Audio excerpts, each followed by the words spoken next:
Why do some people attain spiritual enlightenment in this birth and others live in suffering and misery for their whole life?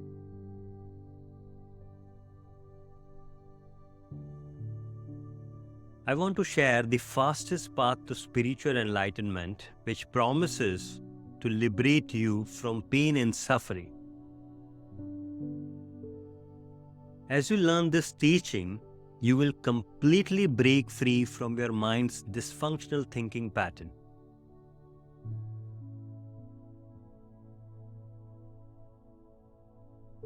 But you ask, Abby, spiritual enlightenment depends on karma, not my free will. I can't realize enlightenment through my willpower only. If you think and believe this, you might be entirely wrong, because as per India's greatest sage, Ramana Maharshi, the only true free will is to merge with God within and become God.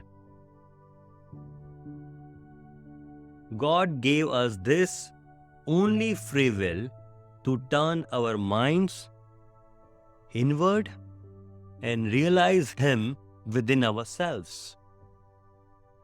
That is called spiritual enlightenment. Once you are enlightened, the universe will use your mind and body to manifest its purpose. Then divine mystery unfolds and the universe starts to live through you. You are the dance and the life is the dancer. Today I'll share a beautiful story. If you allow it, this story might lead you to spiritual enlightenment. It is about a person who lived the lives of 5 types of spiritual seekers in different births. Once he became the 5th type of spiritual seeker, he finally achieved liberation from suffering.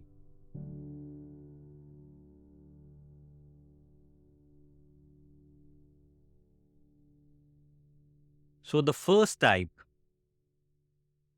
striver, one who makes endless efforts.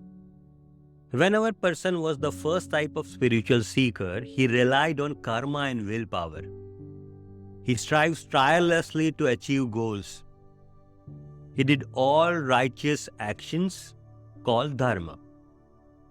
He aspires to make a meaningful mark using his passions and talents driven by a desire to become significant.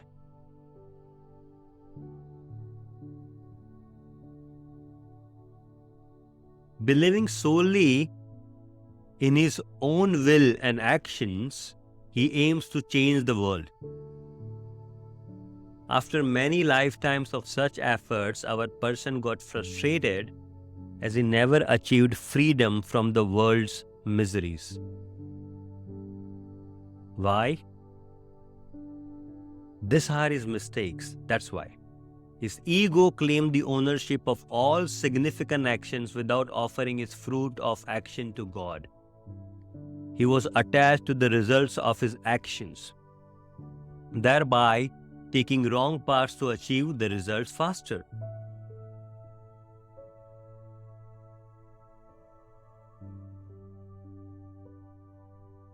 After several births, he progresses to second type of spiritual seeker.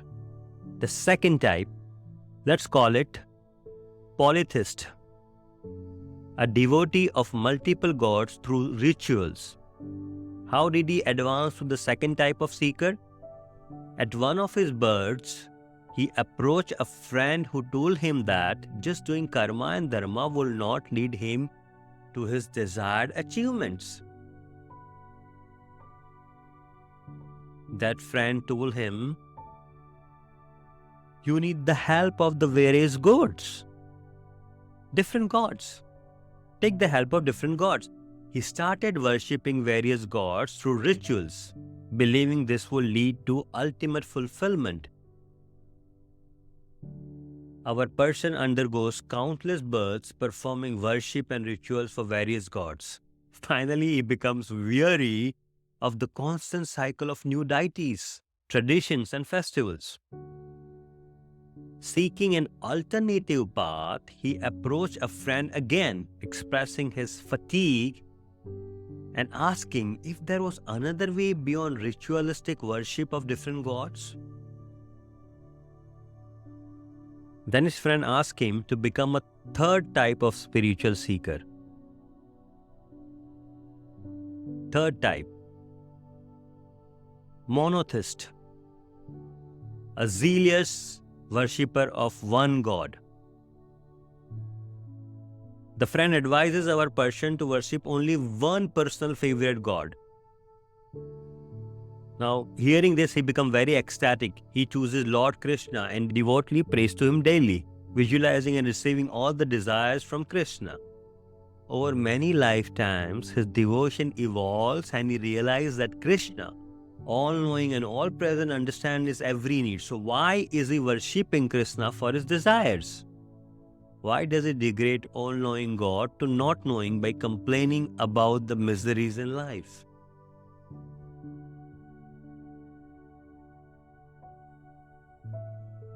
Why does he use his worship as cash to buy love from him who is all love? He decides that he will no longer ask Krishna for anything. He resolves to worship Krishna for his love alone. So he abandons all his material desires and he calls Krishna in his vision and informs him about his decision. Lord Krishna smiles and tells him, "Whatever you desire, my son," and Lord Krishna disappears. Now, in subsequent lives, despite calling upon Krishna for pure love, he finds no solace as Krishna does not appear. He thought that he appeared when I call Krishna with desires, but now when I call him only for his love, he does not appear. Why?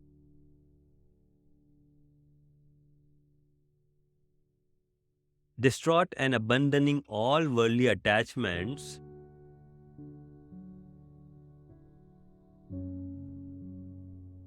he fervently chants Krishna's name, seeking solace in his longing. Again in this birth, a close friend advises him on the necessity of a guru for attaining God.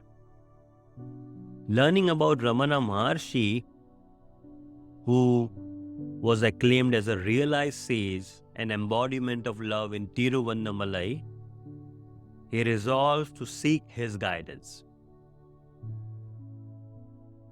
He embarks on a transformative journey to meet Ramana Maharshi, ascending into fourth type of seeker. The fourth type of seeker is Bhakta. Bhakta, an ardent follower of the physical guru. Sometimes, because of our genuine devotion, life presents us with the authentic guru in human circumstances, people, books, or other outer synchronicities. This is why our person got Ramana as his guru. Now our guy is upset and talking to his guru Ramana Maharshi. He shares with Ramana that he used to worship Sri Krishna, always having visions of him, but he used to only ask for material things at that time in the past. So one day, realizing his mistake, he wanted to worship Krishna purely for love.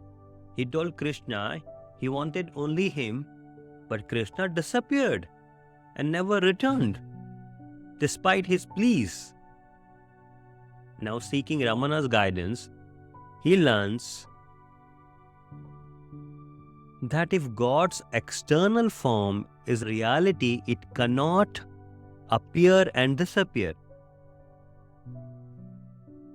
Ramana Maharshi defines reality as eternal. What is eternal? That which is in all places and at all times without appearing and disappearing, and that is the reality. The second characteristic of reality is unchanging, that which never changes The form or decays is the reality. The third characteristic, self-shining, that which shines without the need of any other thing, is reality, and that alone is the truth. So Ramana asked him, find out yourself what things in the world satisfy those three conditions and tell me. Hearing this, the seeker understood the universe's impermanence, concluding that everything, including his mind image of Krishna, is false, since it appears and disappears. Further, Ramana explains that life is eternal. It has no opposite. Death is the opposite of birth. That is not the opposite of life. What was born? The body or you? It is not the body what was born, grew up, will die and disappear. Are you the body? Are you the mind that changes thoughts and emotions every second? Body and mind are both temporary. The eternal reality is your inner being, which is eternal, unchanging, and always self-shining. Leave everything and surrender to it with great devotion. That's it. Nothing else is required. The real Guru is nothing but your inner being itself. Being is consciousness, and it's everywhere. Also, a real Guru or teacher does not allow the disciple to worship or idolize him. God and Guru are within you in the form of your being.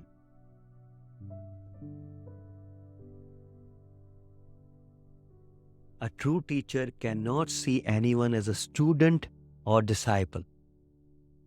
He pushes the disciple inward. He pushes inward. He pushes the disciple inward in being. Now, transformed by Ramana's wisdom, our person surrenders his mind to inner being and progress to the fifth type of seeker. Fifth type, sage, one who abides in inner being. One who abides in inner being. Our person now continuously abides in his inner being. He experienced that resting the mind in inner being is the most significant spiritual practice, and apart from it, no other spiritual practice, scripture or guru is required. While resting in being, he feels one with God all the time. He understands that spiritual awakening is not a special feeling, state, or experience. It is not a goal or destination to attain in the future. As the Buddha told us, it is not a superhuman achievement or attainment. Spiritual awakening is your natural state of continuous awareness of inner being and abiding in that state of feeling realization of being.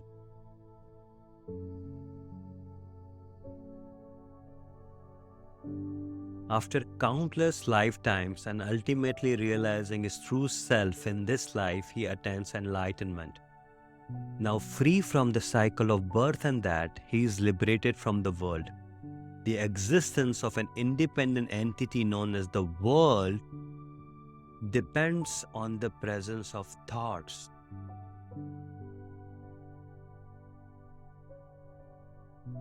But for our person, there is no world, as his mind is dissolved in the being. Consequently, he no longer identifies with his thoughts or take anything personally.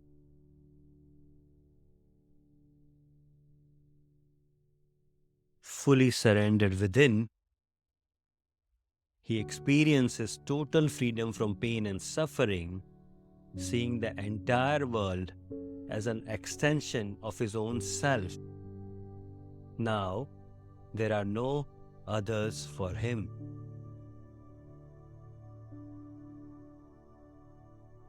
Thank you.